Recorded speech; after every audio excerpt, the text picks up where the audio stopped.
Hey guys, it is April from Getting How Go With It. It's been a little while, and today I wanted to talk to you about the books that I read in 2017 that were my absolute favorites. I was originally going to do like a top 10 with some honorable mentions added in, and then I thought that's way too much. And this is basically the books that I was just blown away by, that made me feel like I'm so glad I live in a world that people can write these things and impact my life in the way that they did. Yeah, so let's get into it.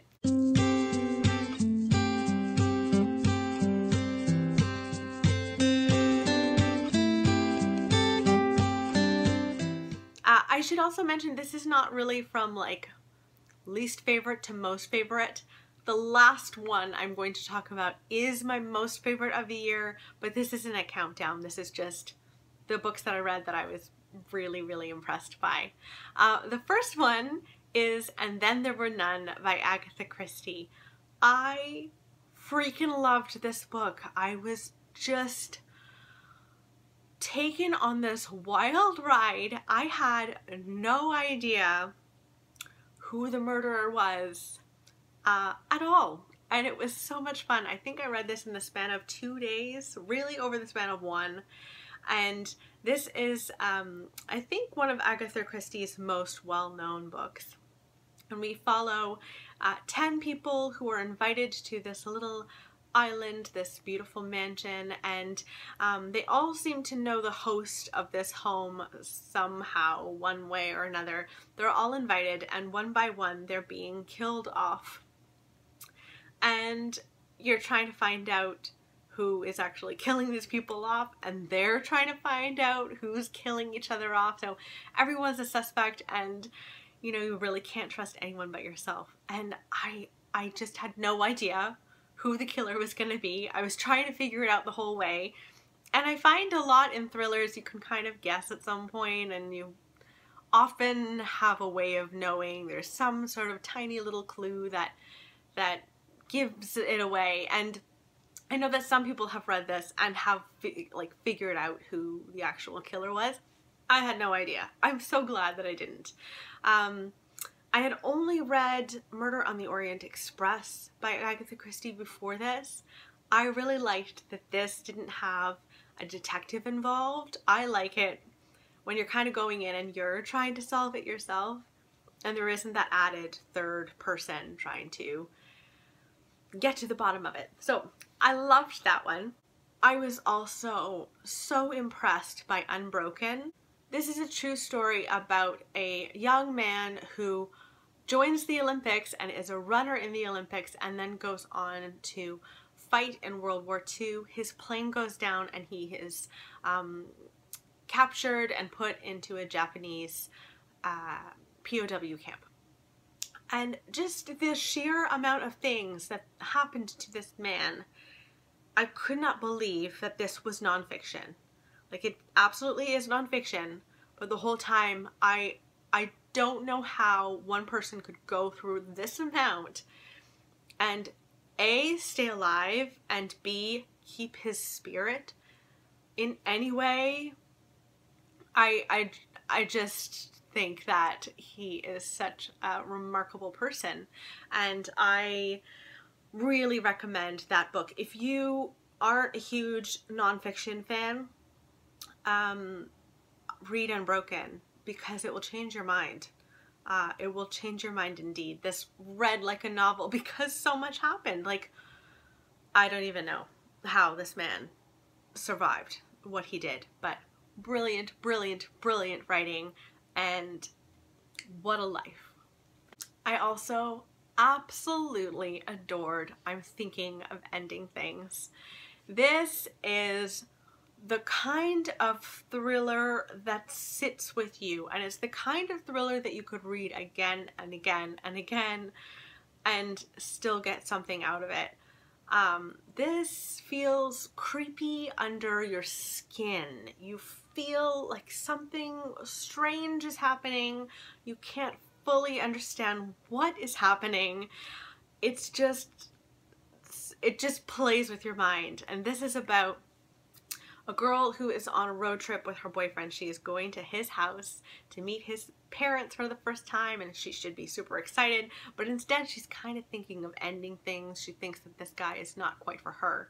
In the meanwhile, she's getting all of these phone calls that she's sending to voicemail, and someone is repeatedly calling her and leaving very strange voicemails, and she doesn't want to tell her boyfriend about it, but they're really creepy.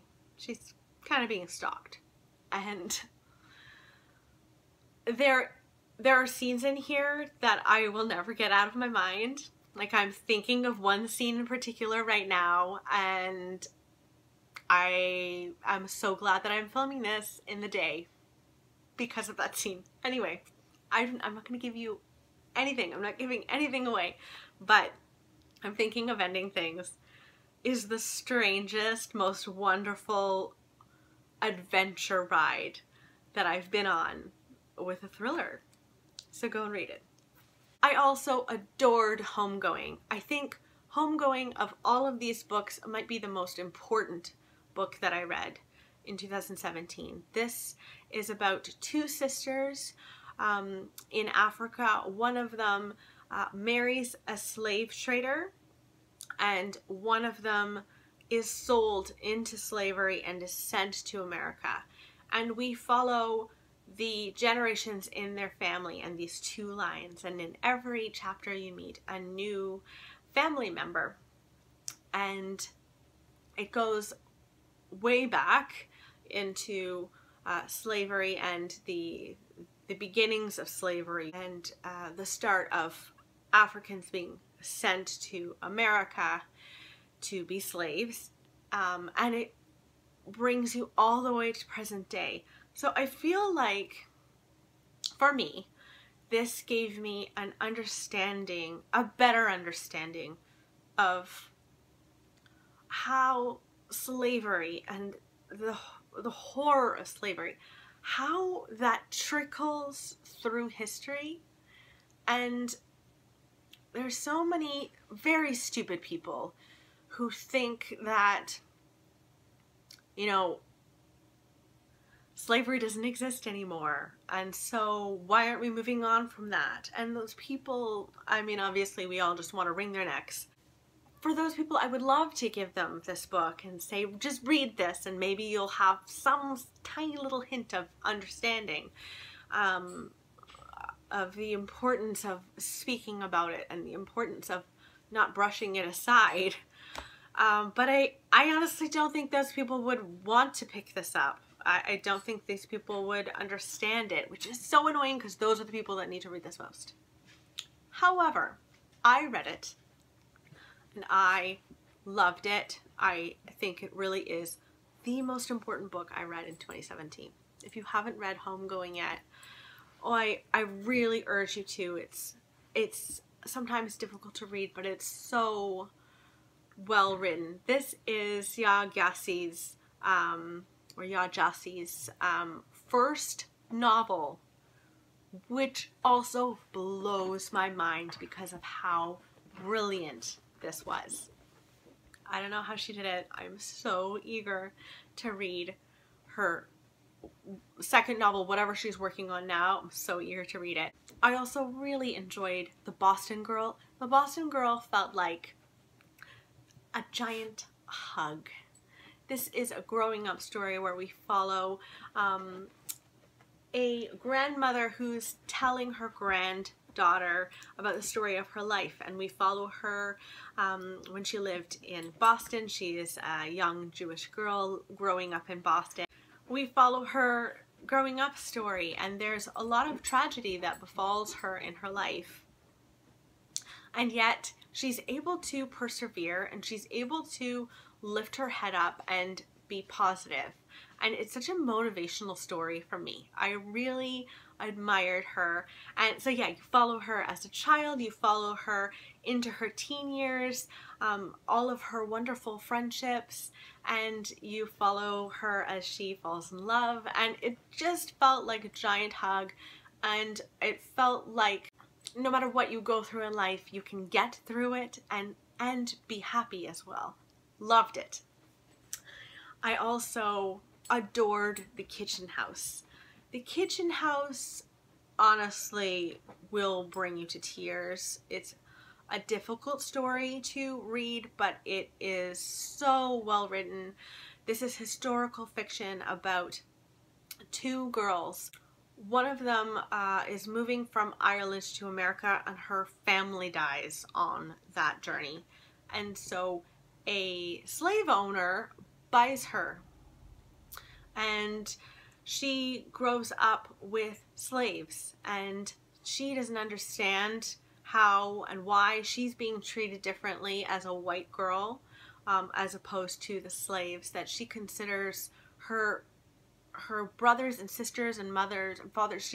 This is her family, and she doesn't understand why she's being treated differently. So we follow her. We also follow Belle, who is the daughter of a slave and also the slave owner.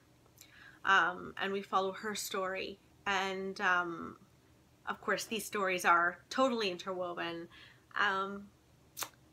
I was so impressed by this. I read this and immediately started to read Glory Over Everything, which is the second. This is kind of a two-part series, I guess. I don't think that Kathleen Grissom has any intention of making it more of a series. I think it was just kind of two parts, but if she did want to make it more than two parts, I would happily read that. So yes, The Kitchen House was a big one for me this year. But my favorite book of 2017 is most definitely Lily and the Octopus. This is about a gay man named Ted and his little Dachshund named Lily. One day he is looking at Lily and he sees this formation on her head, and it's in the form of an octopus, but you and I know that it's cancer. And he is battling the octopus, and it's about the love of a dog, and it's also about love of life and being brave enough to open yourself up to life and all its joys and sorrows. And it's Ted's journey, really, of going through all of that. I can't even tell you how much I loved this book. I cried my eyes out. I would laugh. I should say this. A lot of people hear like, oh, this is the story about a dog that has cancer. I will not be reading that. This is the story about a love of dogs. Like, they're just so wonderful, and I laughed so hard, and I definitely cried very hard as well. Yeah, I read this on an airplane. I cried on the airplane, had to stop reading it. I was reading it outside on my front porch in the summer, was bawling my eyes out, had to come in and get Kleenex several times, and it's just one of those books that's going to make you feel all of the feels. So yeah, my favorite of the year. I hope that you all are doing well, and please let me know in the comments below what your favorite book was of 2017, and I will see you later. Okay, bye guys!